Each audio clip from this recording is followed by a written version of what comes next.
Hi friends, வெண்டைக்காய் கிச்சடி எப்படி வைக்கலான்னு பார்க்கலாம் வாங்க. வெண்டைக்காவை நல்லா கழுகி நான் ஒரு 10 வெண்டைக்காய் எடுத்துருக்கிறேன். அதை நல்லா கழுகி நல்லா நைஸாக அரிஞ்சு வச்சுருக்கிறேன் பாருங்கள்.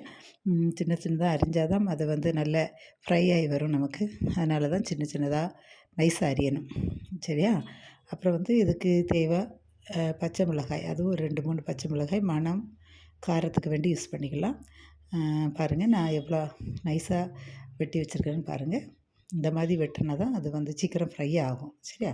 அப்புறம் இதுக்கு தேவையான பொருட்கள் என்னெல்லான்னு பார்த்தா, நமக்கு தேங்காய், ஜீரகம், பச்சை மிளகாய் அரைக்கிறதுக்கு அதெல்லாம் ரெடியாக்கி வச்சுட்டு நான் தயிர் எடுத்து அந்த தேங்காயில் தயிர் ஊற்றி அரைப்பேன். அப்போ கொஞ்சம் கூட நல்ல தண்ணியே ஊற்றாமல் நமக்கு நைஸாக அரைஞ்சி கிடச்சிரும்.